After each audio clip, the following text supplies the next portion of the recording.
us now, former NYPD Lieutenant Darrin Porcher. Lieutenant, first let's start with this feel-good story. A shout out to this hero cop in New Jersey. He's holding an infant newborn who was thrown from a second-story balcony. The guy who did that now under arrest.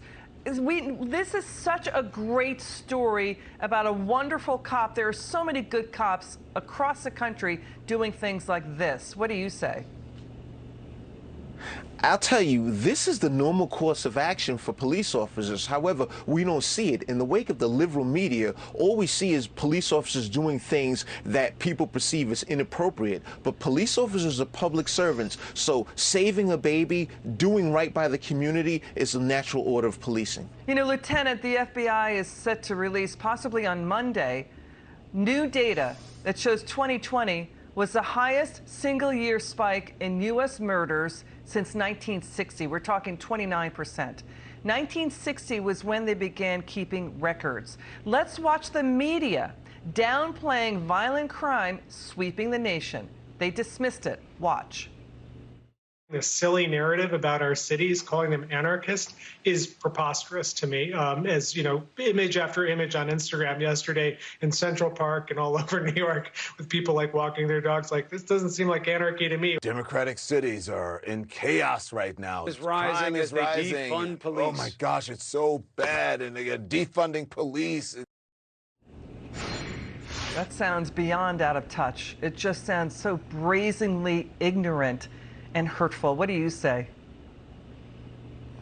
Numbers don't lie. The FBI uses something that provides the 7 major felonies, which are quantitative statistics that detail the crime patterns, or I should say the number of crimes throughout this that particular year, that calendar year. That being said, the numbers clearly reflect a meteoric rise in violent crime. Therefore, there's no way to get away from it. So when you hear sentiments such as the liberal media that we just saw, it's clearly false. Crime is going up, and I believe that the president is not doing what's necessary to invoke a level of calm or how to reduce or recede these crime numbers. By doing nothing, you're exasperating the problem, and that's what's happening under the Biden administration. He didn't mention it at the DNC. They didn't cover it, their convention last year.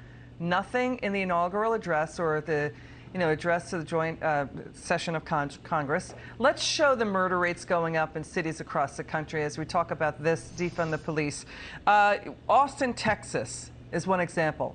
They cut $150 million, the Austin City Council, out of the police budget. That's about a third of the budget, a third. Now, there's not enough staffers to answer 911 phone calls. So if you're in a car crash with no injury, or a burglary where the robber has already left, you got to call 311. Your reaction to that?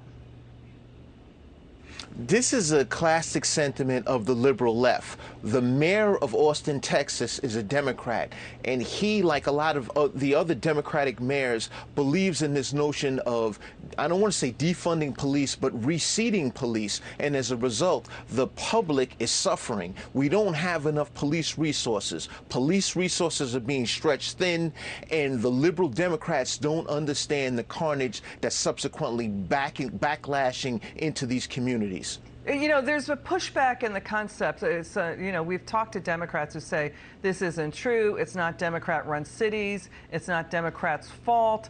It's the cities themselves at fault. What do you say to that argument?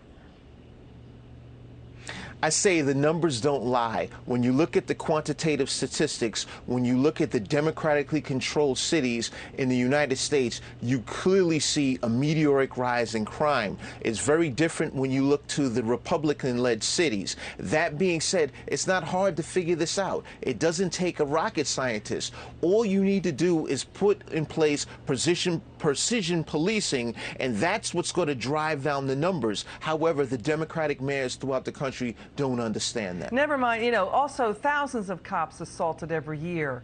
52 cops slain already in the line of duty. I mean, cops are really putting their lives on the line for us. Darrin Porcher, thank you so much, and thank you for your service to our country.